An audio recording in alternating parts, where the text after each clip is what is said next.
폴리카르포스 초대교회사 80페이지에 있습니다. 헬라어로 폴리카르포스라고 하고요. 영어로는 우리가 알고 있는 대로 폴리캅이라고 합니다. 2017년에 영화가 나왔는데 그 제목이 폴리캅이에요. 조헬링 감독이 한 것인데요. 유튜브에 떠 있습니다. 무료니까 한번 보세요. 폴리캅이라는 영화 얼마 안 됐죠? 2017년이니까. 근데 강아지 기생충 약 이름도 폴리캅이더라고. 네, 깜짝 놀라서 폴리캅을 딱 쳤는데 강아지 기생충 이름이 나왔어. 폴리캅은 누구의 제자였죠? 누구의 또 동료였고 누구의 제자였죠? 혹시 누구의 제자? 민정? 누구의 제자? 딱 맞게 오시네. 누구의 제자였죠? 폴리캅은? 사도 요한. 또 한 사람이 더 있죠. 같이 친구였던 이그나티우스. 그렇지. 이그나티우스. 그러니까 친구예요. 동료예요. 폴리캅하고 이그나티우스하고 같은 사도 요한의 제자예요. 둘 다 사도 요한의 제자죠. 폴리캅은 성경의 어디 교회 감독이었을까요? 성경에 어디 교회라고 나옵니다. 서문학 교회. 요한계시록 2장 18절에부터 나오는 11절에 나오는 칭찬받은 교회가 있죠. 그 서문학 교회 감독. 초대교회는 이 폴리카르포스의 순교라는 이것을 기록을 돌려가면서 읽었어요. 회람서신이고 그렇게 읽었습니다. 이 이름의 뜻은 많은 열매라는 뜻입니다. 폴리카르라는 이 이름의 뜻은 많은 열매. 폴리카르포스의 제자는 혹시 또 누굴까요? 유명한 사람이 있습니다. 또 이건 아직 좀 그런가? 타티아누스라는 사람하고 이레니우스라는 사람이 중요합니다. 이 폴리카르포스의 순교에 대한 기록은 많은 곳에서 언급하고 있어요. 폴리카르포스의 순교록, 물론 여기는 당연히 나오고요. 이단 반박이라는 저세도 나오고요. 폴로리누스에게 보내는 편지라는 곳에서도 나오고요. 폴로리누스에게 보내는 편지 또는 뭐 서신, 또 이그나시오 서신, 그리고 빌립보 서신. 이 빌립보 서신은 우리 성경의 빌립보서를 이야기하는 게 아니고 이 폴리캅이 쓴 빌립보 서신이 있습니다. 그걸 이야기합니다. 거기에 폴리캅의 생애와 순교에 대한 이야기가 나옵니다.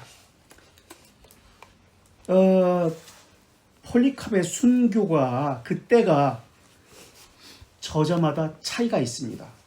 그 이야기를 좀 다 하겠는데 우선은 우리는 이 책은 어느 때 순교했다고 지금 쓰고 있죠? 어느 황제 때예요? 지금 폴리캅의 순교가 지금 우리가 하고 있는 것은 어디 황제? 우리 하다가 끊겼지만 지금 어디 황제예요? 앞에 보면 아우렐리우스 황제 때. 그런데 필립 샤프라는 교회 사가는 폴리캅의 순교를 안토니우스 피우스 때, 그러니까 155년에 순교했다라고도 합니다. 마르코스 아우렐리우스 황제는 161년부터 황제가 돼요. 그러니까 그 전임 황제 155년이면 아우렐리우스 황제 때가 아니죠. 그래서 86세에 순교했다라고 봅니다. 그러니까 정확히 말하면 언젠지 모른다, 그 이야기예요. 여러 가지 설이 있습니다. 언젠지 모른다. 자, 책으로 들어가서 한번 볼게요. 유명한 순교 이야기인데요. 초대교회 사도 요한의 제자입니다. 터키의 스리미나 서머나, 지금은 이즈미르라고 해요. 바닷가의 항구 도시, 인천과 같은 터키의 제3의 도시, 아주 이국적인 그러한, 부산 비슷하더라고. 부산 비슷해요. 그런 멋있는 해운대 같은 이런 멋있는 그런 바닷가 도시예요. 서머나, 지금은 이즈미르. 현재 폴리캅 기념교회가 거기 있습니다. 서머나 교회 감독이었던 폴리카르포스는 지금 이 책은 168년이라고 사망연도가 그렇게 써 있죠. 그죠? 168년이면 이 책에 의하면은 이것은 아우렐리우스 황제 때다. 왜냐면 아우렐리우스 황제는 마르쿠스 아우렐리우스는 161년부터 180년에 그때까지 황제했으니까 161년부터 180년까지 그래서 168년에 했으니까 아우렐리우스 황제 때 순교한 걸로 이 책은 그렇게 지금 설명하고 있습니다. 그런데 좀 이따가 보면은 또 연도가 또 다르게 틀리게 나와. 이 책에서 그 얘기는 좀 이따 하고 초대교회에 존경받는 인물이었습니다. 그럴 것이 사도 요한의 제자니까 이레니우스의 스승이기도 합니다. 영지주의를 없애버린 사람, 리옹의 사역한 사람. 폴리카르포스의 친구였던 이그나티오스, 같은 제자였다고 그랬죠. 이그나티오스가 로마로 압송되어 가던 중 서머나에 들렸을 때 그를 만나 깊은 대화를 나누기도 했습니다. 이때 이제 순교자 이야기 서신을 이그나티오스에게 건네줬다라고 합니다. 특별히 그는 빌립보 서신, 폴리카브는 빌립보 서신을 썼습니다. 현존해요. 이게 현재 있습니다. 그리고 히에로니무스는, 제롬이라고 불리는 사람 히에로니무스는 이 서신이, 빌립보 서신이 소아시아 교회에서 공개적으로 읽혀졌다고 그렇게 이야기합니다. 근데 이 서신에 신약 성경 69절을 인용합니다. 그러니까 100년도 사도 요한이 죽은 지 얼마 안 된 그런 상태에서 한 50년 요정 지난 상태에서 5, 60년 지난 상태에서 신약 성경 69절을 인용했다라는 것은 그 당시에 널리 읽혀졌던 성경이 어떤 것인지 우리가 알 수 있다라는 것을 이야기하고 있습니다. 그래서 바울 서신, 요한의 제자였으니까 요한 서신, 당연히 베드로 서신 등이 여기에 인용되었습니다. 이 빌립보 서신에. 그래서 그 빌립보 서신을 통해서 당시 초대교회 교회 상황을 알 수가 있습니다. 교회의 수많은 무질서와 배교를 반대했고 기독교인의 선행을 강조했습니다. 이 빌립보 서신은 총 14장으로 구성되어 있습니다.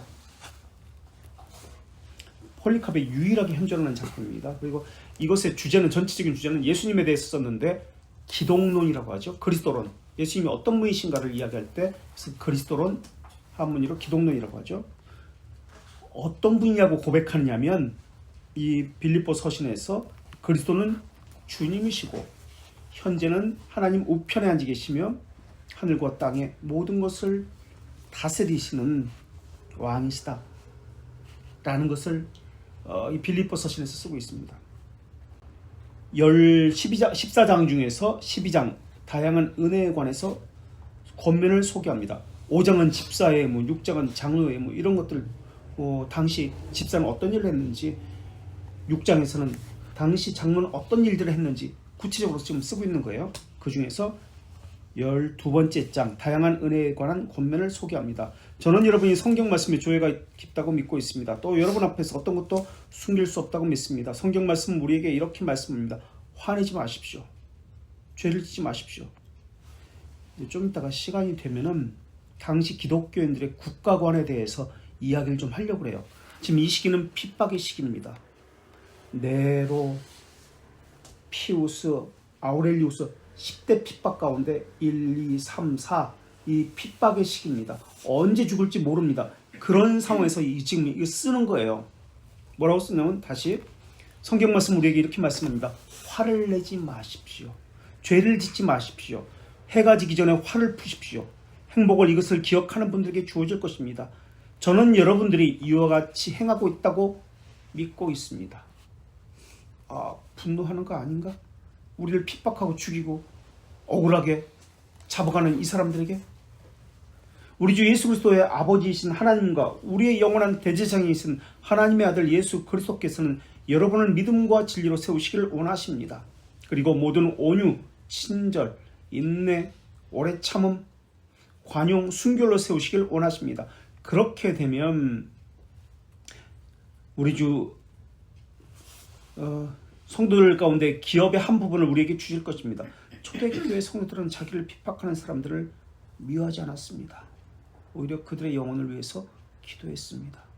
근데 우리는 어떻게 하고 있죠? 우리를 박해하는 사람은커녕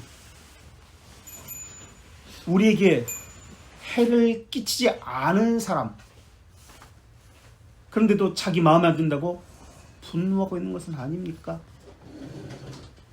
특별히 정치인에게, 왕에게, 순교자들 가운데 누가 로마 황제에게 화를 냈습니까? 그분은 계속해서 읽겠습니다. 이제 기독교인의 당시 국가권을 지금 쓰고 있습니다. 죽은 자들 가운데서 아들을 일으키신 분입니다. 모든 성도들을 위해서 기도합시다. 왕들, 우리를 핍박하는 왕인데 빨리 죽었으면 좋겠는데 그렇게 하지 않았어요. 그들을 위해서 기도합시다.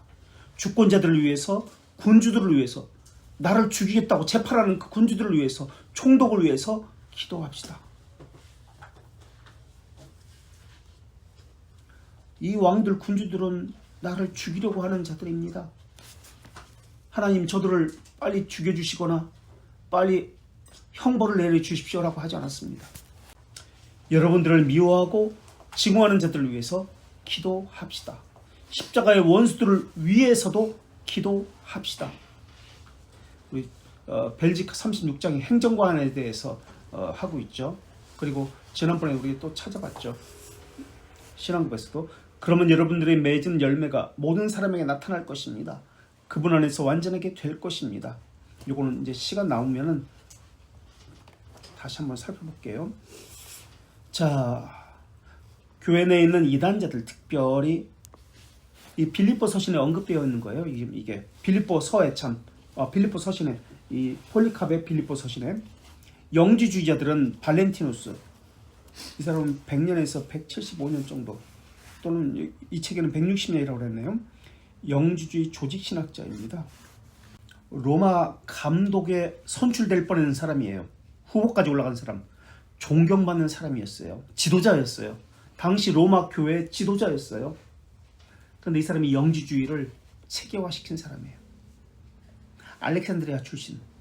영지주의가 뭘까요? 영지주의는 요한서신도 그렇고 골로새서도 그렇고 여러 성경에서 그렇게 그것을 경계하고 그것에 빠지지 말도록 그렇게 번면했습니다. 영지주의는 세 가지 특징을 가지고 있습니다. 첫째는 금욕주의가 있습니다. 육체를 억제하면 영혼이 잘 된다. 금욕주의입니다. 영혼이 잘 되면 범사가 잘 된다. 정말 그렇습니까? 육체를 제하면 영혼이 잘 된다는 거예요. 영혼이 잘 되면 범사가 잘 된다. 영주주의입니다. 기독교는 육체를, 금욕은 맞습니다. 근데 육체가 악하다고 이야기합니까? 물질이 악하다고 이야기합니까?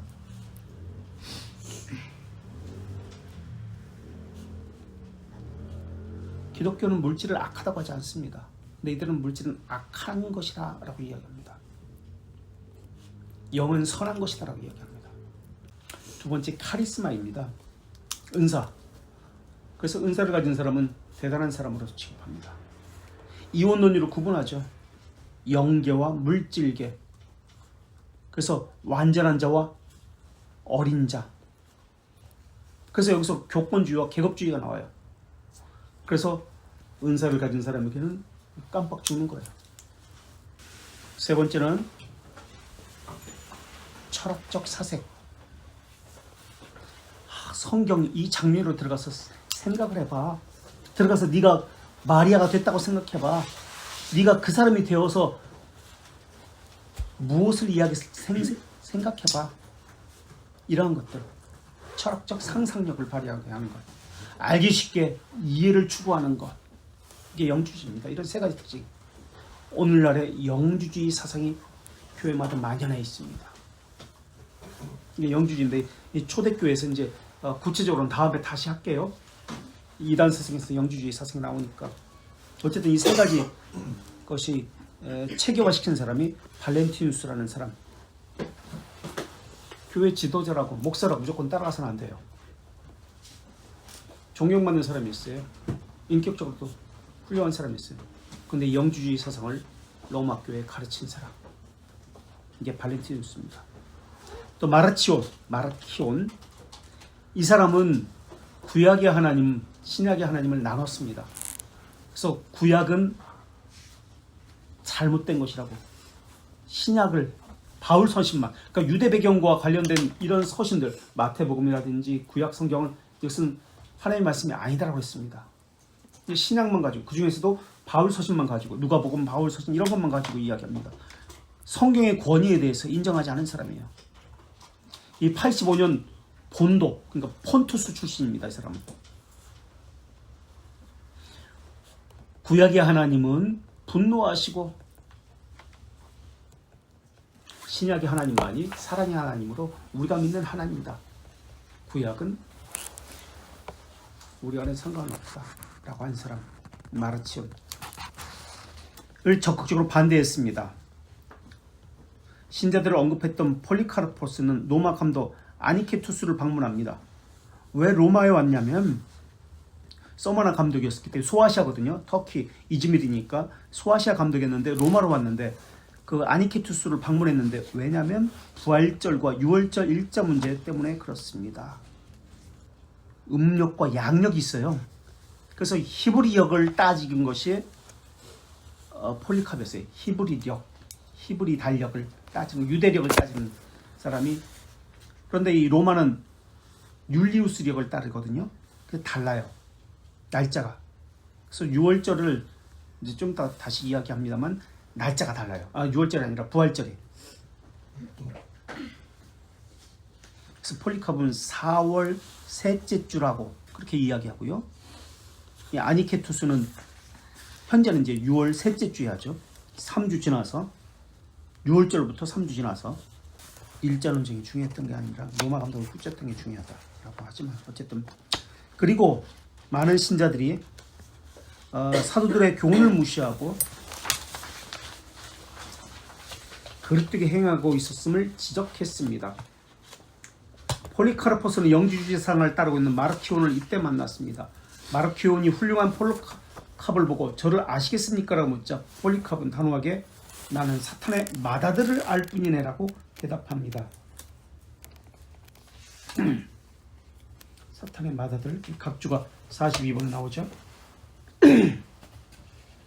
폴리캅은 유대인들의 6월절이 속한 니산월, 그러니까 3월, 니산월 1월인데 우리식으로 하면 3월입니다. 3월 14일에 부활절을 지켰습니다. 그러나 로마 감독 아니케투스는 예수님이 부활하는 날이 속한 주일을 부활절로 지켰습니다.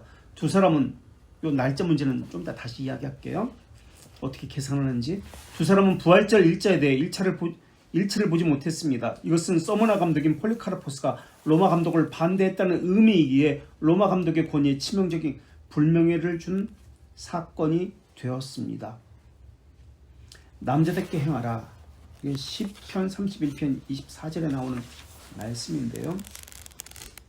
폴리캅 순교 이야기는 초대교회 순교록에 잘 나옵니다. 이 책이 있죠, 우리가.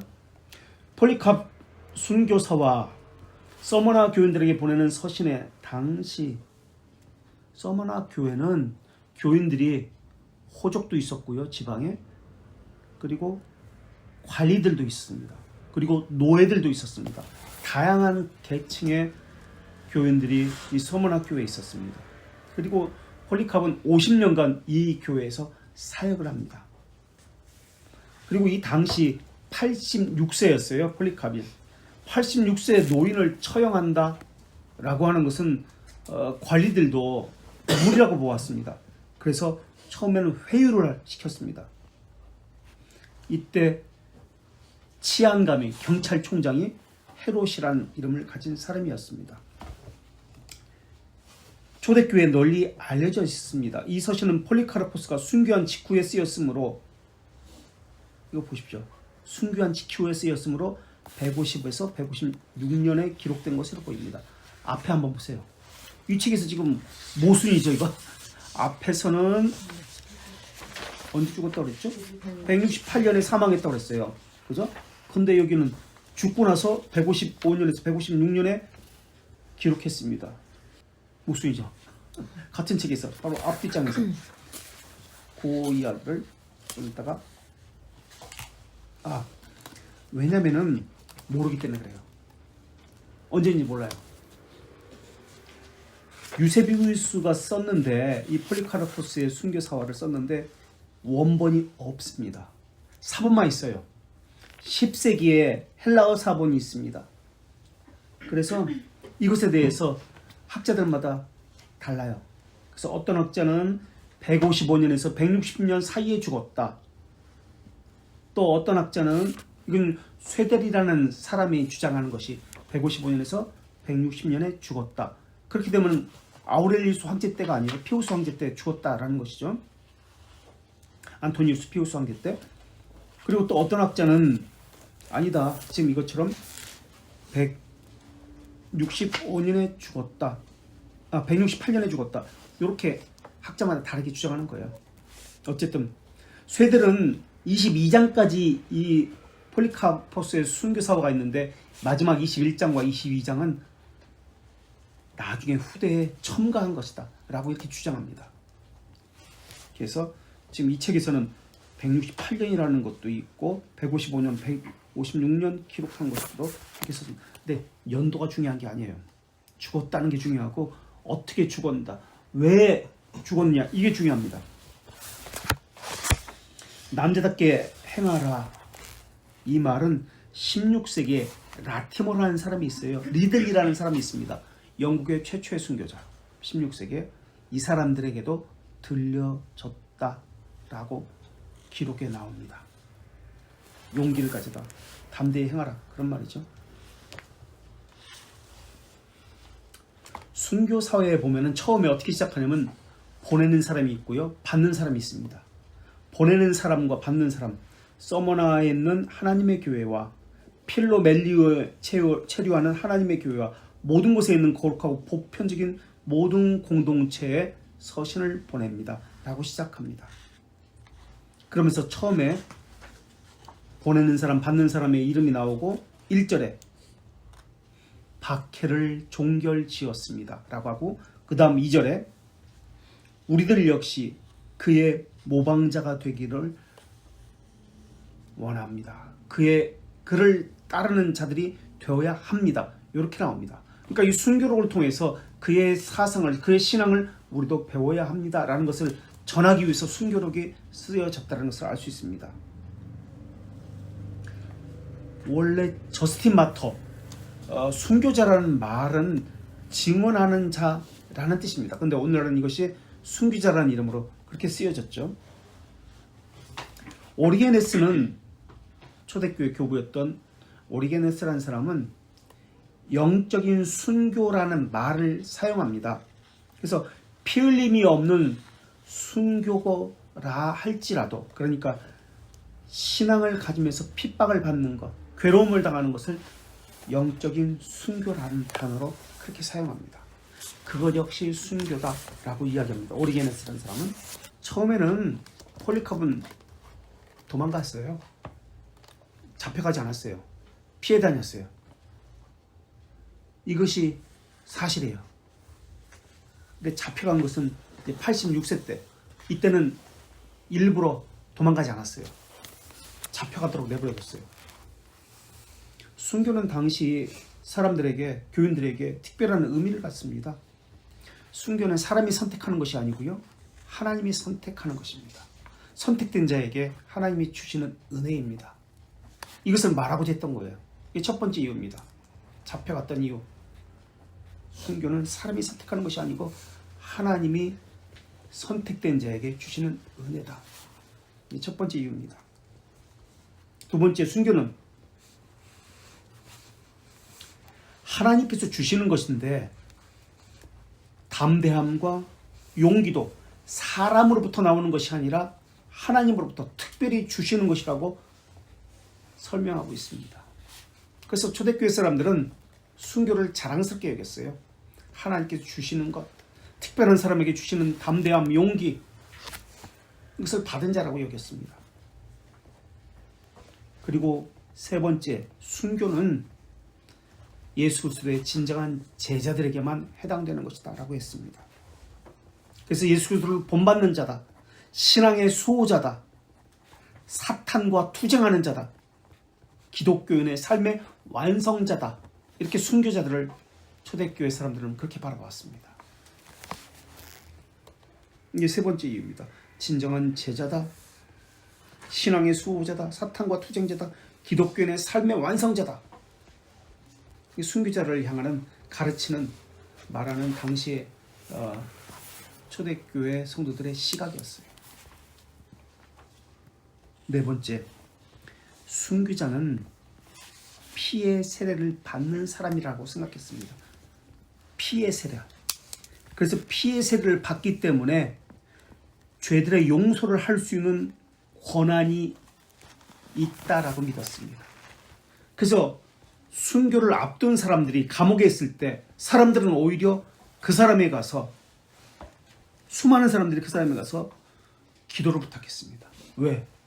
이 사람은 죽음을 앞두고 있기 때문에, 피의 세례를 받은 사람이기 때문에, 죄들의 용서에 대한 권한을 가졌기 때문에 사람들이 방문했습니다.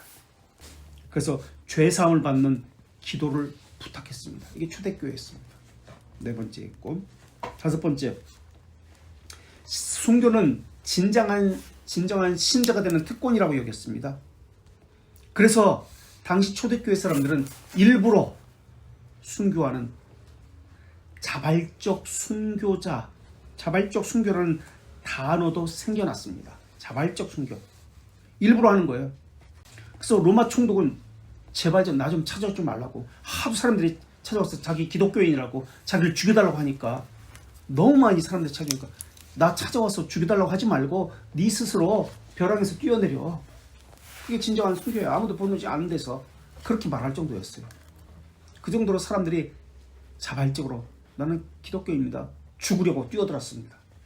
그래서 이것에 대해서 교부들은 그것은 순교가 아니다, 자살이다 라고 가르쳤습니다. 폴리캅의 이 순교사화는 기독교 순교사화 중에서 신약성경 외에, 스데반도 죽고 야고보도 죽고 신약성경에 기록도 있죠. 그거 외에, 신약성경 외에 가장 오래된 것입니다. 이것이 폴리캅의 순교사화입니다. 가장 오래된 것. 유명한 거, 혹시 순교사화 가운데 어떤 것이 있는지 아세요? 유명한 순교사화가 있는데 모르세요? 존 폭스의 순교사화가 있습니다. 존 폭스의 순교사화. 청교도 시대 존 폭스의 순교사화가 있습니다. 이거 꼭 읽어보셔야 돼요. 제자들이, 12제자들이 어떻게 죽었는지부터 순교한 그 기록들이 나옵니다. 순교사화. 자, 순교사화 중 가장 오래된 것이 폴리캅의 순교사화였고요. 그리고 두 번째로 서머나 감독이었죠. 폴리캅이 순교의 전 과정을 기록해 놓은 것이 폴리캅의 순교사화입니다. 그래서 박해, 당시의 박해, 초대교회 박해, 그 다음에 폴리캅의 체포, 폴리캅을 향한 신문을 받는 것, 박해, 체포, 신문, 순교 후의 영향까지, 초대교회에 끼친 영향까지 쓴 것이 폴리캅의 순교 사화입니다. 유세비우스가 썼고요. 그리고 그것을 그 당시에 사람들에게, 보고 들은 증인들에게 물어서 그 기록들을 가지고 쓴 겁니다. 그리고 세 번째로 이 폴리캅의 순교 사화는 아까도 말씀드렸지만은 초대교회 당시에 신앙의 모습들, 기록들을 알 수 있는 그러한 기록물입니다. 그리고 네 번째로 이 폴리캅의 순교 사화는 폴리캅과 함께 있던 사람들, 폴리캅의 순교를 지켜본 사람들에 의해서 기록되었다는 게 특징입니다. 그런 증언들이 모여져 가지고 유세비우스가 정리한 거예요. 그리고 다섯 번째, 아까도 이야기했지만 기독교인들이 당시 국가에 대해서 어떤 생각을 가지고 있었는지 알 수 있습니다. 그래서 신앙관과 교회와 또한 국가관, 이것을 알 수 있습니다. 이게 다섯 번째. 그리고 여섯 번째, 이 폴리캅의 순교 사화가 기록된 목적은 당시 신자들의 신앙을 견고히 하려는 목적이 있었습니다. 박해받는 시기였습니다. 흔들리지 말라. 신앙을 견고히 하려는 목적으로 이것이 쓰여졌습니다. 그래서 이 폴리캅의 순교 사화는 교회마다 돌려 읽었습니다. 회람서신처럼 돌려 읽었어요. 그래서 이 폴리캅의 순교 서신을 통해서 밀라노 칙령, 밀라노 칙령이 313년인데 이게 무슨 칙령이에요? 밀라노 칙령이 뭐예요? 밀라노 칙령 뭐예요? 그래, 통역고만 한번 해도 공대라.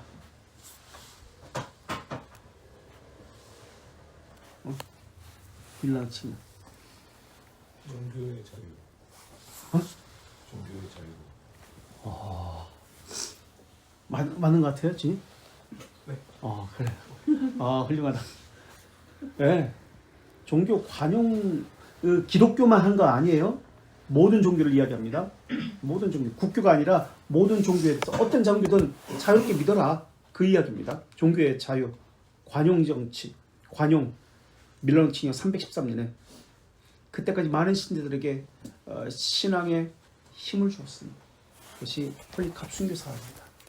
그러니까 오랫동안 일으켰던 거죠. 초대교회에 계속해서 그것을 보고 신앙에 힘을 얻었어요. 회람서신이었습니다. 그래서 현존하는 헬라어 사본은 10세기에 쓰여진 것입니다. 그래서 유세비우스가 전한 것과는 좀 다릅니다. 아까도 말씀드렸지만 어떤 학자는 마지막 장 21장과 22장은 후대에 첨가된 것이다. 그래서 연도도 지금 각자 틀리게 이야기하고 그렇게 이야기합니다. 그러면서 10세기에 쓰여진 이 헬라어 사본은 폴리캅의 죽음과 예수님의 죽음을 서로 비교해 놓고 있습니다. 원본이 없으니까 그게 사실인지 아닌지는 모르죠. 어쨌든 자, 폴리캅의 순교 사화는 초대교회 널리 읽혔습니다. 82조 기록된 것으로 보입니다. 크게 두 분류로 나뉩니다.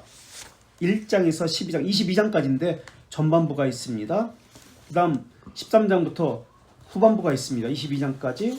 그러니까 이거는 사본을 지금 이야기하는 겁니다. 10세기에 있었던. 왜냐하면 원본은 없으니까 사본만 현재 10세기에 쓴 사본이 우리에게 전해져 오는 거니까. 전반부 1장부터 12장까지는 그의 검거, 폴리캅의 검거 신문을 다룹니다. 그리고 13장부터 22장 후반부는 그의 순교 장면을 기록합니다. 그러나 이 책에서는 검거 7장, 신문 9장, 담대함 11장, 기도 14장을 소개합니다.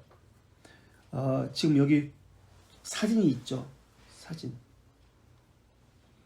트로아 골르 원형 경기장. 이게 리옹의 순교 경기장입니다. 그리고 여기에 무슨 자동차 주차한 것 같은 조그마한 것들 있잖아요. 저 끝에 다리 밑에. 이거는 사각돌입니다. 죽은 사람을 기념하기 위한 기념돌이에요. 순교했던 1800년 동안 그냥 내버려둔 그런 땅이었습니다. 이게 경기장인데 여기서 리옹에 많은 사람들이 순교당했습니다. 폴리캅은 여기서 죽은 게 아니고요. 자, 폴리캅의 순교 사화는 1장, 2장은 당시 박해 순교자의 폴리캅의 소개가 되어 있습니다. 그래서 이것을 통해서 폴리캅이 누군지를 알 수 있었습니다. 1장과 2장에. 그 다음에 3장과 4장은 폴리캅이 받는 박해에 대해서 썼습니다. 3, 4장은. 그 다음에 5장에서 7장까지는 폴리캅이 체포됩니다. 그리고 8장부터 12장은 폴리캅이 신문받는 것을 기록하고 있습니다. 그 다음에 13장부터 17장까지는 폴리캅이 어떻게 처형됐는지 처형에 대해서 씁니다. 그리고 18장은 폴리캅 장례에 대해서 씁니다. 그리고 19장부터 20장까지는 폴리캅 순교의 의미를 해석합니다. 그리고 21장은 폴리캅 순교의 날에 대해서 씁니다. 그리고 22장은 폴리캅 순교의 정신을 계승해야 한다라는 순위로 쓰여져 있습니다. 그리고 22장 맨 마지막에서 축복받은 폴리카비 순교 당한 것과 같이 그의 발자취 속에서 우리 역시 예수 그리스도의 왕국에서 발견되기를 기원합니다. 라고 하면서 마쳤습니다. 7장, 이 책에서는 7장 체포. 그 집에 살던 노예 소년이 꼬마가 고발합니다. 말을 탄 추격자들은 지금 여기 로마입니다. 로마에 체포되는데 이 얘기를 합시다. 325년 니케아 범종교 회의가 있었습니다. 이때 두 가지 의제가 있었습니다.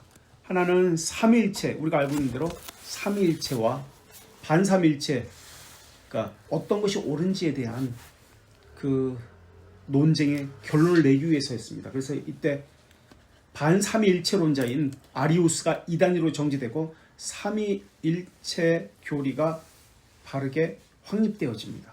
이것 말고 또 하나의 문제가 있었습니다.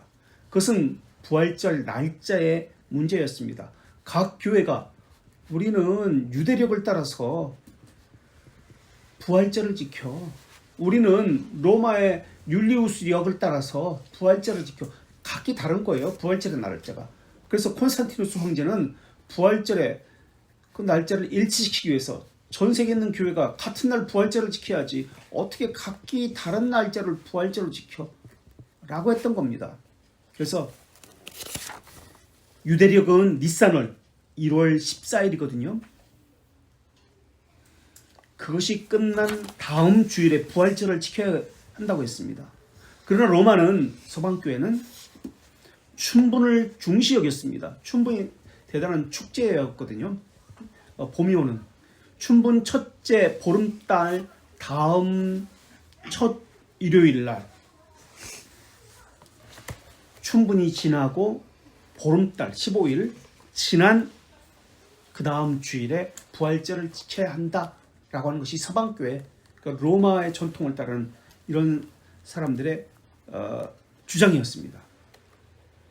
그래서 교회별로 부활절이 달랐습니다. 로마식 달력과 히브리 달력이 달렸기 때문에 그렇습니다. 그래서 니케아 범정교회를 통해서 황제는 교회가 동일한 날에 부활절을 지켜야 된다고 했습니다. 그래서 콘스탄티누스 황제는 각 교회 편지를 적었습니다. 그리고 세 가지 기준을 제시했습니다. 첫째, 모든 교회가, 모든 사람이 예수 그리스도의 구원을 기념하는 이 축일을 지켜야 합니다. 라는 것이 첫 번째였습니다. 모든 교회가 동일한 날짜를 지켜야 합니다. 부활절로 첫 번째 기준 세워야 합니다. 두 번째, 콘스탄티누스 황제는 모든 교회에 편지를 하면서 구세주의 죽음에는, 예수님의 죽음에는 유대인들이 책임이 있습니다. 그렇기 때문에 우리는 예수님을 죽인 유대인의 관습을 더 이상 따라선 안 됩니다. 유대인에게 영예를 주어선 안 됩니다. 그러니까 이미 편지를 통해서 유대력을 사용해서는 안 된다라는 것을 이야기하고 있는 거예요.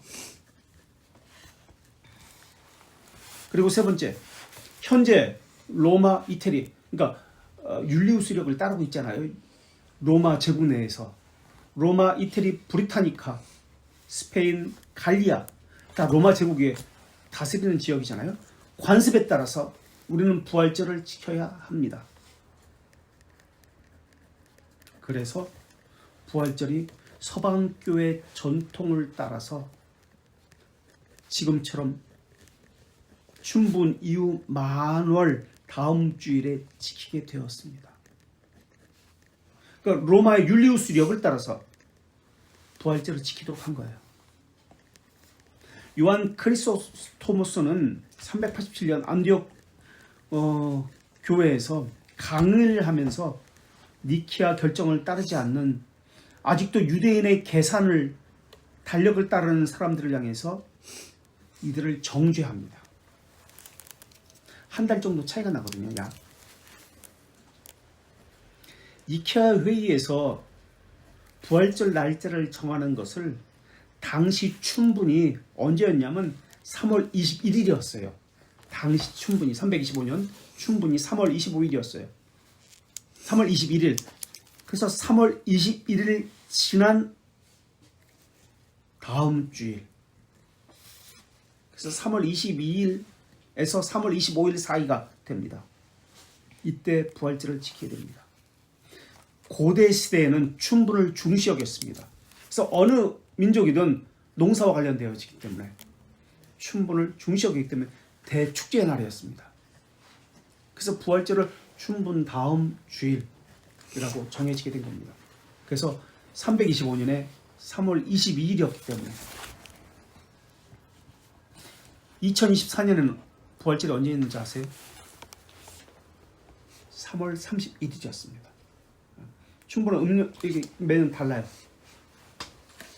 부활절이. 자, 로마에서 잡혔는데 이 문제를 해결하려고 로마에 간 겁니다. 폴리카르포스가 숨어있는 곳에서 이르렀습니다. 로마에. 강도를 잡으려는 것처럼 무장한 그들은 어느 자그마한 집 2층에 누워있던 폴리카르포스를 발견했습니다. 그는 다른 곳으로 도망할 수 있었지만은 이제 마음을 굳게 먹고 도망하지 않았습니다. 예전에는 도망갔었어요. 이렇게 말하면서 추격자들을 기다렸습니다. 그들이 다다르자 2층에서 내려와 그들에게 말을 건넸습니다. 폴리카르포스가 그렇게 나이가 많은 분인 86세니까 그들은 당황했습니다. 이렇게 존경받는 사람이 이렇게 나이 많은 노인을 잡는데 그렇게 사람들이 못 잡고 시간이 그렇게 소요됐단 말인가? 그렇게 말하는 거예요. 86세니까. 지금 86세도 그렇게 걷는데 도망다니는데 그렇게 쉽지가 않을 텐데 이 당시는 더더욱 그랬을 거예요. 근데 이게 못 잡아서 군인들이 그렇게 이야기하는 거예요. 폴리카르포스는 그들에게 먹고 마실 것을 제공하면서 잠시만 기다려달라고 부탁합니다. 1시간 정도면 충분할 것이라고 했습니다. 군인들이 밑에 2층에 있겠죠. 2층에 있으니까 밑에 있는 동안 하나님의 은혜로 가득한 모습으로 서서 기도했습니다. 그의 기도는 2시간이 지나도 그치지 않았습니다. 그의 간절한 기도를 듣던 군인들은 감동을 받아 차마 기도를 멈추게 할 수 없었습니다. 자기를 잡아가라는 군인들을 위해서 기도해 주는 거예요. 근데 이제 말에 묶여가지고 질질질질 끌려갔어요. 넘어져가지고 질질질 끌려갔겠죠. 말이 달리니까 말에 꽁꽁 묶여가지고 달리니까 질질질 끌려갔어요. 9장 신문. 폴리카르포스가 안식일날 경기장에 들어가서 안식일날입니다. 하늘로부터 우레와 같이 큰 음성을 들었습니다. 폴리카르포스 남자답게 강하고 담대하라. 구전입니다. 실제로 몰라요. 초대교회는 이런 영웅 이야기가 무지 많이 있습니다. 이 이야기가 동일하게 16세기의 라티머와 리들리에게도 영국에서도 이렇게 전해졌다 말씀드렸죠. 군중들은 폴리카르포스가 듣는 음성을 듣지 못했지만 그곳에 있던 기독교인들은 들을 수 있었습니다. 폴리카비 앞으로 나아가자 그가 누구인지 군중들은 크게 함성을 질렀습니다. 가까이 오자 지방 총독은 그가 폴리카비 맞는지 물었습니다. 그렇다는 대답을 들은 그는 그리스도를 부인하도록 설득하기 시작했습니다. 총독이 이야기합니다. 내 나이를 생각해봐라. 86세였거든요. 관습에 따라 황제 이름으로 맹세하고 회개하라. 그러면 무신론자들, 이제 기독교인들을 무신론자라고 했어요. 자기들의 신을 믿지 않았기 때문에 무신론자라고 했습니다. 무신론자들을 멀리하라. 그리고 무슨 말을 했냐면 황제를 주님이라고 불리는 것이 당연한 것 아닌가? 황제의 종교의식에 희생제물을 드리는 것이 무엇이 잘못되었는가? 이것이 그대가 사는 길이다. 이것을 폴리카브는 부인합니다. 그러자 욕하면서 폴리카브의 다리를 부러뜨립니다. 그리고 원형 경기장으로 데려갑니다. 거기서 경기장에 모였던 수많은 사악한 이교도들은 바라보는 손을 저으면서 하늘 향해 잠시 기도하는 동안 총독은 다시 외칩니다. 무신론자들과 단절하란 말이야. 기독교를 이야기합니다. 그리고 맹세하라. 그러면 너를 풀어주겠다. 그리스도를 포기하라. 그러자 폴리카르포스는 이렇게 외쳤습니다. 유명한 말이죠. 그분을 섬겼던 86년 동안 그분은 나에게 한 번도 해를 입히지 않았는데 내가 어찌 나의 왕이며 나의 구세주인 그분을 모욕할 수 있단 말인가. 당신은 단번에 이 책에는 없습니다. 근데 그 폴리카르포스의 순교사회는 나옵니다. 당신은 단번에 나를 불러 태울 것이라 위협하고 있다. 나는 곧 타서 없어질 것입니다. 그러나 당신은 악인들을 위해서 영원히 타는 지옥불에 대해서는 모르고 있습니다. 라고 이야기합니다. 어떻게 생각하세요? 한 번만 부인하면 됩니다. 말로만 부인하면 됩니다. 그리고 풀려나서 다시 교회 가서 믿고 다시 하면 됩니다. 신앙생활 하면 됩니다. 어떻게 생각하세요? 우리나라 신사참배 때도 똑같이 일했습니다. 별거 아니었거든요. 나무 판자떼기에 이름 써놓은 거예요. 거기다가 인사만 하면 돼요. 국가의식을 하겠습니다. 머리만 잠깐 숙여 묵도만 하면 돼요. 그래서 우리나라 땡 치고 묵도로 예배 시작하겠습니다. 이 묵도가 그것을 한 거예요. 신사참배할 때 묵도하고 예배가 시작됐어요. 신사참배했어요. 그래서 어떻게 생각하세요? 그걸 반대했잖아요. 그럼 명예도 주고 교회도 주고 신앙생활도 하고 집도 주고 돈도 주고 그렇게 한다고 했어요.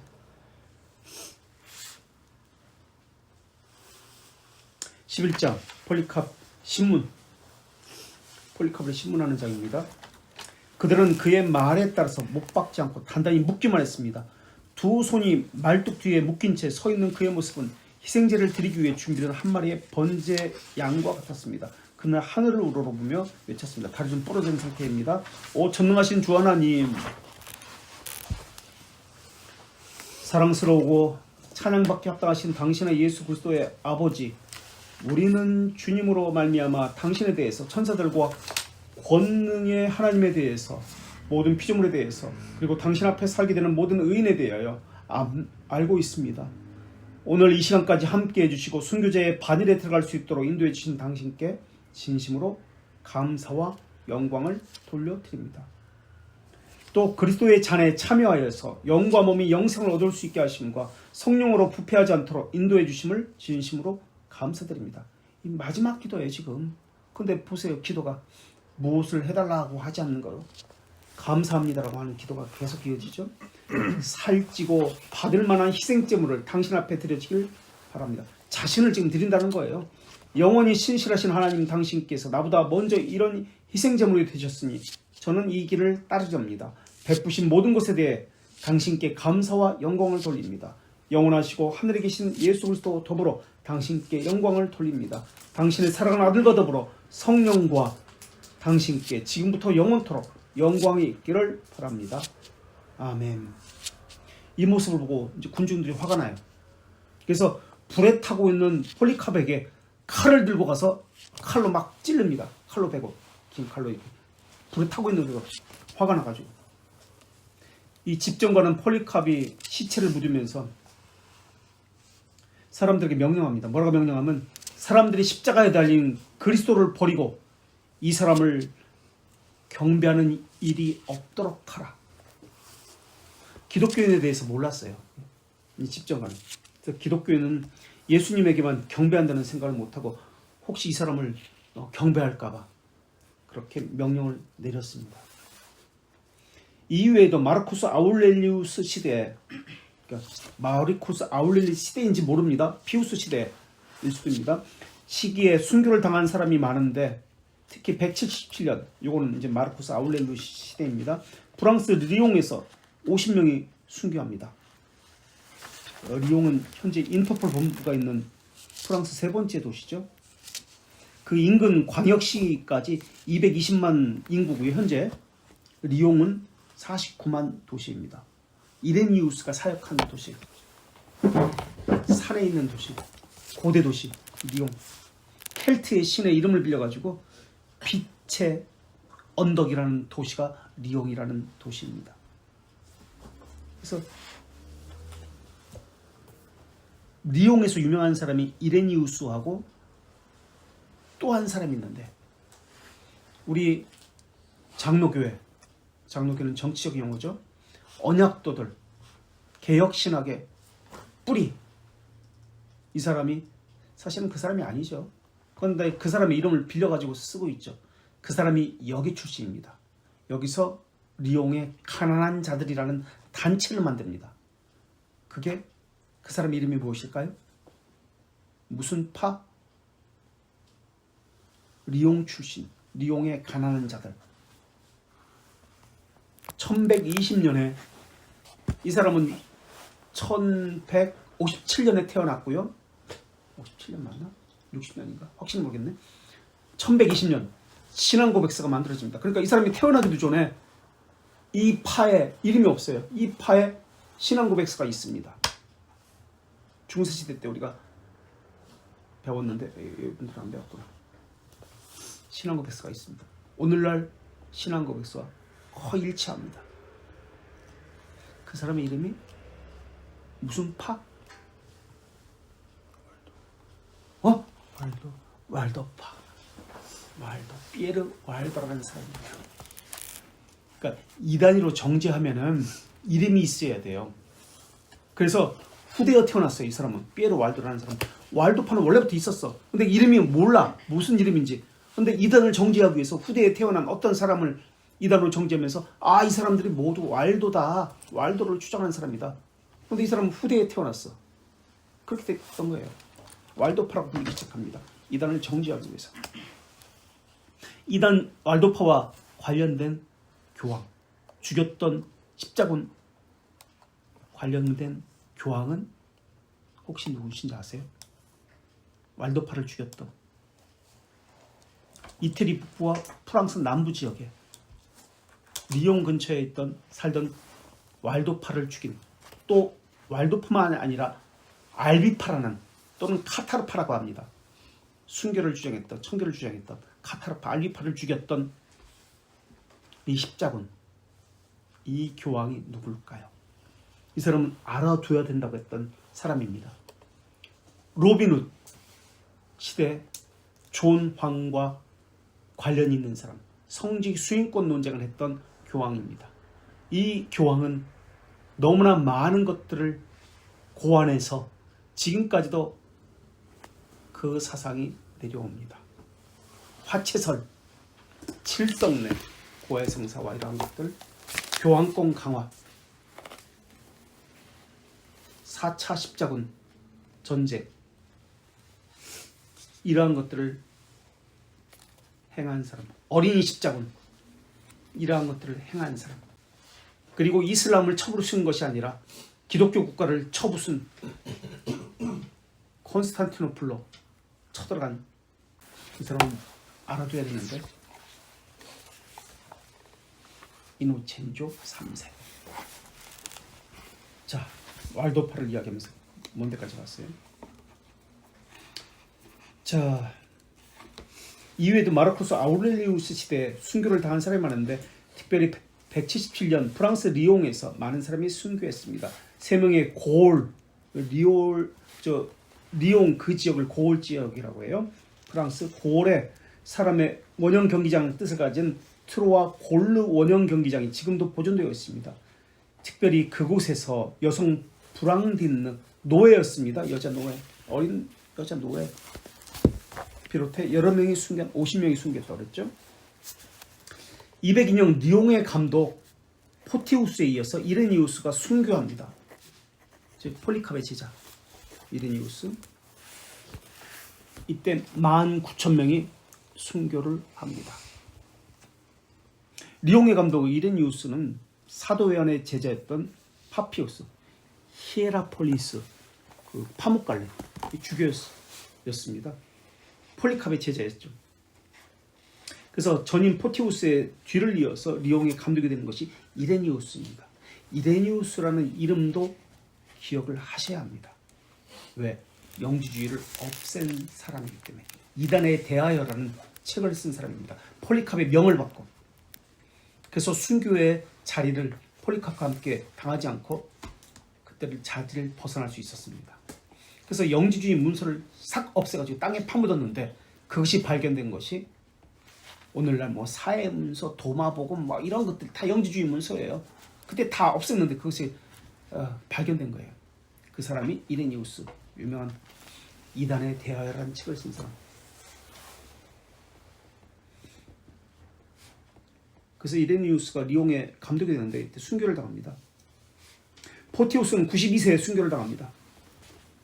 지금도 지하 감옥이 리옹 박물관에 정수되어 있습니다. 로마 황제를 기념하는 8월 21일 총독은 로마 시민들, 그러니까 리옹의 시민들을 기쁘게 해주기 위해서 기독교인들을 고문합니다.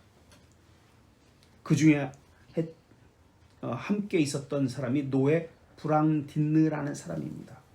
그래서 채찍에 피로 물들었는데요. 불에 달궈진 의자에 앉힙니다. 우리가 앞에서 이게 불에 달궈진 의자가 여기 있었죠. 거기에 앉히고 엉덩이를 불로 73페이지인데요. 엉덩이를 불로 태웁니다. 채찍에 맞아서 피를 철철 흘리는데 그런 다음에 불에 달궈진 의자에 앉힙니다. 그런 후 갈갈이 찢기고 온몸이 다 태워졌는데 황소에 갇혀서 다칩니다. 그래서 몸이 찢겨서 죽습니다. 그리고 그 시체는 브란딘의 여자 노예의 시체는 6일 동안 시민들에게 전시됩니다. 이게 177년 프랑스에서의 일입니다. 피에메리는 382명을 화형시켜 주었습니다. 16세기 총교도 피에메리, 별명이 피에메리입니다. 메리 여왕, 영국의 피에메리. 이때 리들리 휴 1553년에서 1558년까지 382명을 화형시켜 죽였습니다. 그래서 리들리가, 아까 얘기했던 리들리가 이때 화형을 당하는데, 남자답게 행하라, 이 일을 두려워하지 말라, 우리를 태우는 불이 영국을 불태울 것이다, 그렇게 이야기하고 죽습니다. 리들리의 순교는 이제 우리 지금 종교개혁사도 뒤에 나올 겁니다. 영국을 이야기할 때. 자, 순교자와 더불어 87쪽.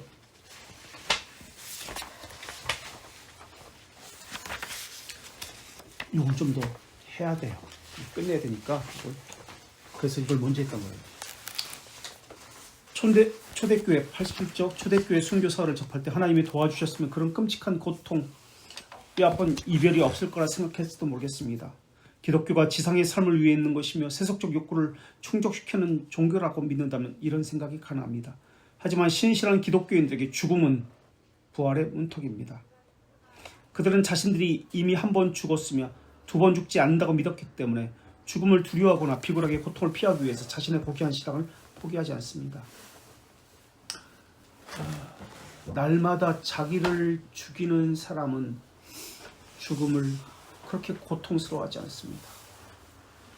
그러나 날마다 자기를 부인하는 삶이 없는 사람은 죽음 앞에서, 우리 화장터 가면은 권사인데 막 울고불고 실신해가지고 쓰러지는 사람도 있어요. 꼴불견해. 죽음 앞에서 담대해야 되는데, 최소한 슬프지만은 3일장이니까 한참 후의 일이잖아.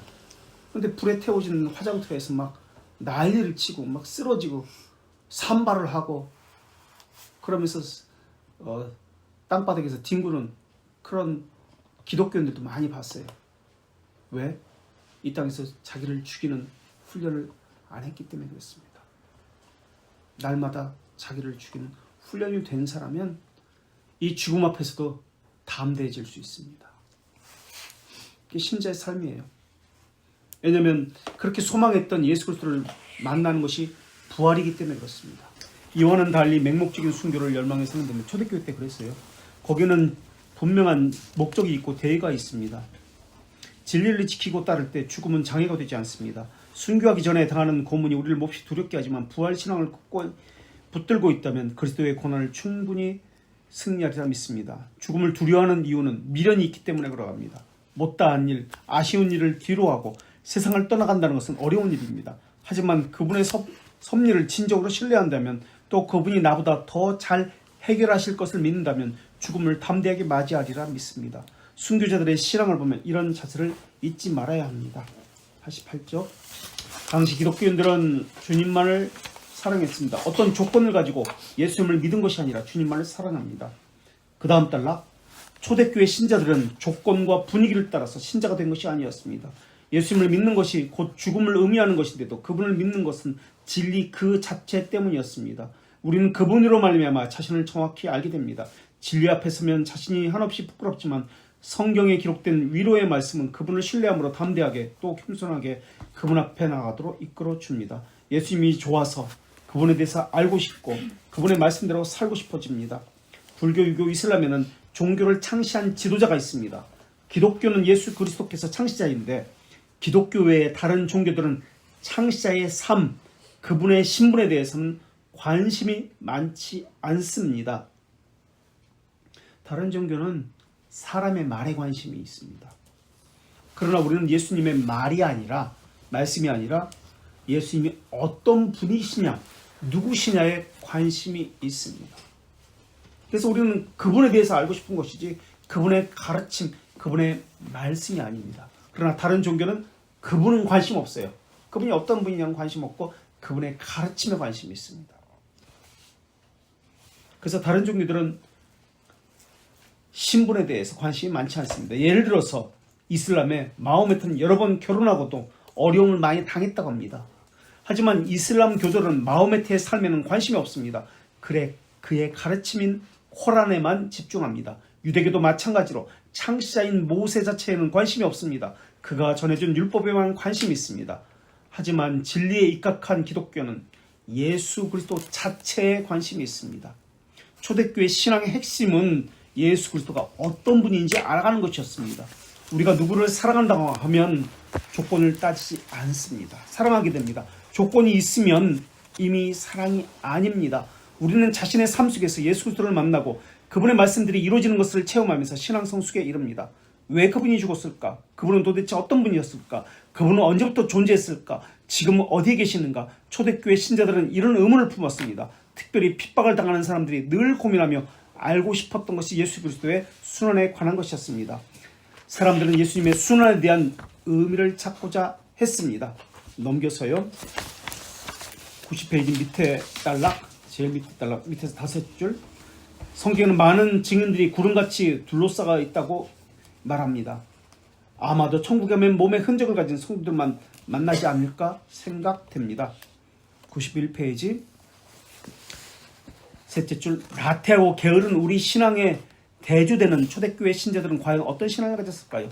그들은 구원과 영생의 믿음으로 임한다는 사실을 확실하게 알았습니다.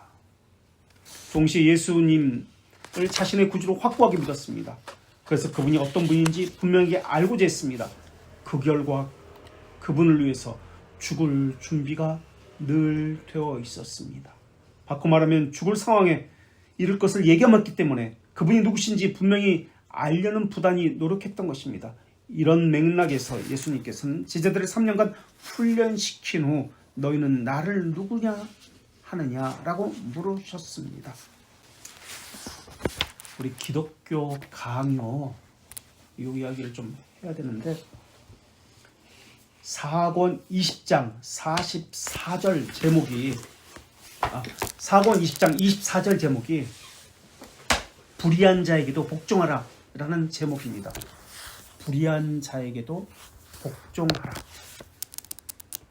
불의한 위정자에게 우리는 어떻게 할 것인가 라는 문제입니다. 그래도 복종할 것인가? 신자는 어떻게 해야 하는가?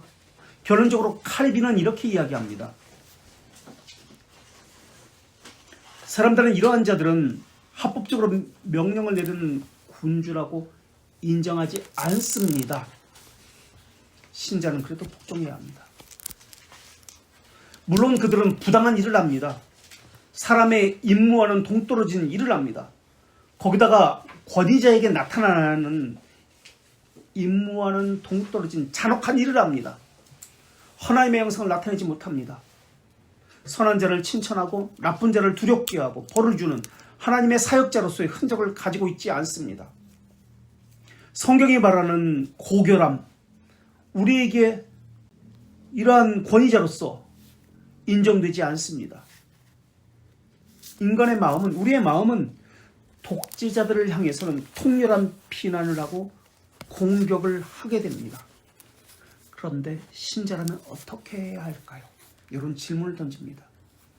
아까도 얘기했지만 초대교회 성도들은 조건이 아니었어요. 이게 우리 신자의, 우리 기독교의 가르침입니다. 어떻게 해야 할까요? 신자는 국가에 대해서 어떻게 해야 될까요? 이것은 부모에 대해서 어떻게 해야 할까요? 교회 목사에 대해서 어떻게 해야 될까요? 다 같은 점입니다. 우리를 향해서 정직하게 자신의 의무를 수행하는 자들에게만 그들의 권위를 인정하는 것인가요? 그렇지 않으면은 우리는 불순종하고 그들의 명령에 대해서 불복종해야 하는 것인가요? 그렇지 않습니다. 그들의 의무와는 다르게 상관없이 우리는 모든 군주에게 복종해야 합니다. 라고 가르칩니다. 왜요? 우리 의무를 다해야 하기 때문에 그렇습니다. 왜냐하면 하나님이 우리를 우리의 자리에 의무를 다하라는 자리에 세웠고 그는 위정자의 자리에 그를 하나님의 섭리 가운데 세웠기 때문에 그렇습니다. 초대교회 있는 성도들을 생각해 보십시오. 아니 북한에 있는 성도들을 생각해 보십시오. 우리가 인정하기 때문에 우리가 순종하고 인정하지 않기 때문에 순종하지 않는 것인가요? 우리의 의무이기 때문에 순종하는 것입니다. 우리 의무이기 때문에 그를 위해서 기도하는 겁니다. 조건을 가지고 의무를 행하는 것이 아닙니다. 근데 사람들은 조건을 가지고 이야기해요. 부모가 내게 해준 게 뭐 있어? 저들이 내게 해줄 게 뭐 있어? 내가 해야 할 일이 무엇인지를 가지고 이야기해야 합니다. 부모에 대해서도 마찬가지고 목사에 대해서도 마찬가지입니다. 부모가 내게 해준 게 뭐 있어? 조건이 아니에요. 근데 조건을 가지고 이야기해요. 네가 자식이기 때문에 자녀이기 때문에 의무를 다하는 거예요. 그 부모가 내게 아무것도 안 해줬어도 마찬가지입니다. 그 명령에 맹종하라는 말이 아니라 백성으로서 하나님의 세우신 부모로 세우신 위정제로 왕으로 세우신 그 직위를 인정하라는 거예요. 그 사람을 인정하고 그 사람에게 순종하는 말이 아니라 하나님께서 세우신 그 섭리, 지혜, 부모라는 지위, 지도자라는 그 지위, 그 사람이 인정하는 것이 아니라 그 직위를 인정하라는 거예요. 그것에 순종하라는 거예요. 그 직위에 권위를 부여하신 그 하나님께 순종하라는 거예요. 정상적이면 좋겠지만 그렇지 않는 경우가 많이 있습니다. 그래도 그 직위에 부여하신 분이 하나님이십니다. 그 섭리에 그 지혜에 인정하고 순종하라는 거예요. 너는 너의 일을 다 하라는 거예요. 순결하면 괴롭겠지만 하나님의 손 안에서 이루어진다는 이 섭리 사상을 가지라는 거예요. 그래서 신자로서 의무를 다하라는 겁니다. 그 교회 목사가 다른 것을 가르쳐요. 잘못된 것을 가르치고 또 못되게 했습니다. 참된 목자가 아니라 할지라도 나는 나의 일을 다 해야 합니다. 그 목사가 나를 안 가르쳐줬어. 그런 말 하지 말라는 거예요. 왜? 자기가 바르게 알지 못했기 때문에 그렇습니다. 자기에게 책임을 물어야 돼요. 그 목사에게 물어야 되는 것이 아니라. 목사직을 가진 그에게 성도로서 어떤 자세를 가져야 될까? 이걸 나에게 물어야 돼요. 왕의 직을 가진 그에게 백성인 나는 어떤 자세를 가져야 될까? 이것을 나에게 물어야 되는 거예요. 그 왕이 가진 권위에 대해서 나는 어떤 자세를 가져야 될까? 이것을 생각하라는 거예요. 그 권위에 대해서 반기를 든다, 데모한다, 신자가 아니기 때문에 그렇습니다. 하나님을 멸시하고 무시하는 것이기 때문에 그렇습니다. 왕이 잘못하면 백성으로서 어떻게 해야 됩니까? 가만히 있어서 안 되는 거 아닙니까? 그럼 어떻게 해야 됩니까? 법을 지켜야 합니다. 위정자가 불법을 저지른다고 나도 불법을 저질러야 되겠습니까? 아니에요. 정의를 실현한다고 하면서 잘못된 것을 바로잡겠다고 하면서 도로를 점검하고 불법을 행하고 다른 사람들을 불편하게 행하고 있다면 이것은 정의가 아닙니다. 누가 그것을 바로잡으라고 그 사람에게 권한을 주었습니까? 그것을 바로잡을 수 있는 권한이 있는 사람입니까? 세력을 모아서 압력을 넣고 자기 실속을 채지려고 하는 것은 아닙니까? 자기 이익을 위해서 다른 사람들을 부추겨서 압력을 이렇게 행사하는 것은 아닙니까? 바로 잡으려고 한다면 바르게 정직한 방법으로 법을 지켜야 합니다. 질서를 따라야 합니다. 그래서 저는 개인적으로 태극기 부대도 거짓 신자들이고요. 또 노조 기독교인들 이야기합니다. 노조하는 그 기독교인들 거짓 신자라고 생각합니다. 왜? 우리는 법적 권한이 있는 사람이 합법으로 해야 한다라고 우리는 가르치고 배우고 있기 때문에 그렇습니다. 참된 교회는 그렇게 해서는 안 됩니다. 합법적으로 해야 합니다. 권한 있는 사람이 법을 지키면서 합법적으로 해야 합니다. 의무라는 단어를 잊지 말아야 합니다. 내게 권한이 있습니까? 내가 해야만 하는 일은 무엇입니까? 하나님은 우리 신앙 고백서도 우리가 지난 시간에 살펴봤죠. 지도자에게 무력과 공권력을 주셨어요. 전쟁을 할 수도 있게 하셨습니다. 그것을 가지고 불법적으로 사용하는 것이 수많은 사람들이 그렇게 했습니다. 네로가 그렇게 했습니다. 지금 아우렐리우스도 마찬가지예요. 공권력을 가지고 무기를 가지고 군사력을 가지고 불법적으로 사용합니다. 그럴지라도 초대교회 사람들은 어떻게 했습니까? 세력을 만들어가지고 데모했습니까? 군대를 일으켜서 그들과 싸웠습니까? 초대교회 사람들은 순교의 길을 택했습니다. 더 큰 권위에 복종하기 위해서 예배했습니다. 그리고 네로의 법에도 복종하기 위해서 순교를 택했습니다. 그리고 네로를 처단하는 것은 자신의 몫이 아니라는 것을 알고 있었기 때문에 자신들은 순교의 길을 택했지만 원로원에게 그러한 권한 있는 원로원이 그것을 하게 했습니다. 그들이 맡겨서 한 거예요. 그리고 우리가 해야 하는 것은 네로를 위해서 기도하는 것이었어요. 내가 압력단체가 되어서 하는 것이 아니에요. 심판하는 권리를 내게 하나님께서 주지 않았어요. 공적인 권위를 가진 사람에게 이것이 행해지도록 해야 합니다. 왜 내가 하나님처럼 내가 심판자가 되려고 해요? 왜 부당한 심판자가 되려고 판결권자가 되려고 하는 겁니까? 우리는 하나님이 세운 자가 아니에요. 내 마음에 드는 위정자만 따르겠습니까? 내 마음에 안 든다고 하나님의 권위를 무시하겠습니까? 내 마음에 드는 부모만 공경하는 겁니까? 똑같은 거예요. 그의 권위를 인정해야 합니다. 이게 순종해야 돼요. 한국교회는 지방색을 안 띈 교회가 없어요. 정치색을 안 띈 교회가 없습니다. 얼마 될까요? 정치색 없이 순전한 신앙만 가지고. 정치가 교회 안으로 들어왔어요. 교회를 분열합니다. 당을 짓게 합니다. 이것이 하나님의 뜻인가요? 이건 이간질하는 사탄의 뜻이에요. 복종에 관한 것이 우리의 의무입니다. 데모하는 사람, 압력을 넣기 위해서 이런 서명하는 것은 제 개인적인 생각으로는 제가 배운 바로는 비성경적이다라고 생각합니다. 교회 내로 그런 걸 가지고 들어오면 안 돼요. 우리가 서명을 하잖아요. 교회 내에서. 교회에서 그런 거 많이 하잖아요. 서명하라고. 교회 유익을 위해서. 요즘 교회마다 큰 교회들은 동성애 금지법, 차별법 이런 서명하자 그래요. 마찬가지예요. 그래가지고 압력을 넣겠다는 거예요. 부당하다 할지라도 순종하는 법을 배워야 돼요. 하나님의 섭리를 몰라요. 하나님의 지혜가 뭔지 몰라요. 우리는 우리의 의무만 다하면 됩니다. 이것을 하지 않으면서 숫자를 가지고 압력을 넣는 거예요. 이게 종교유착이에요. 그러니까 국가에서도 교회를 무시하는 거예요. 결과만 좋으면 과정 무시해도 좋은 겁니까? 신천지와 무슨 차이가 있는 거예요? 불법을 저질러도 결과를 위해서 괜찮은 것인가요? 공부하는 학생은 공부해야 되는 거 아닌가요? 공부하지 않고 데모해요. 공부 않고 데모하면 수업 폐강하니까 없으니까 공강하니까 좋지.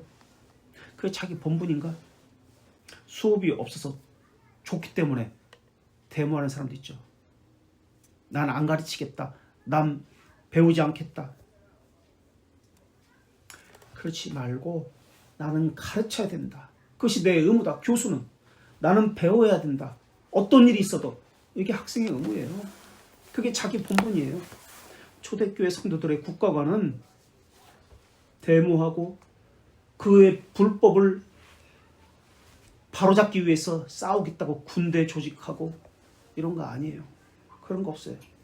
국가, 법, 그것이 악법이라도 순종했습니다. 그러나 하나님의 더 큰 법을 우선시 여겼고 또한 이것이 나의 의무였기 때문에 자신들의 의무였기 때문에 국가를 위해서 기도했습니다. 이거 잊어버리고 있어요. 우리 신자의 의무는 저 태극기 부대로 광화문 가서 그 예배하고 기도하고 하는 거 아니에요. 노조에 들어가가지고 다른 사람 피해 주는 거 아니에요. 아 지금 제가 기차 때문에 이제 다시 돌아왔다고 하지만은 기차 때문에 많이 힘들었어요. 철도 파업해가지고. 신자의 의무를 다시 한번 묻습니다. 신자의 의무는 데모입니까? 묵상입니까? 말씀 묵상이 신자의 의무입니까? 아니면 데모입니까? 광화문 가서 기도하는 것입니까? 신자의 의무는 말씀을 묵상하고 국가를 위해서 기도하는 것입니까? 무엇이죠? 신앙 고백서가 가르치는 것. 신앙 고백서대로 하면 됩니다. 성경이 가르친 대로 하면 됩니다.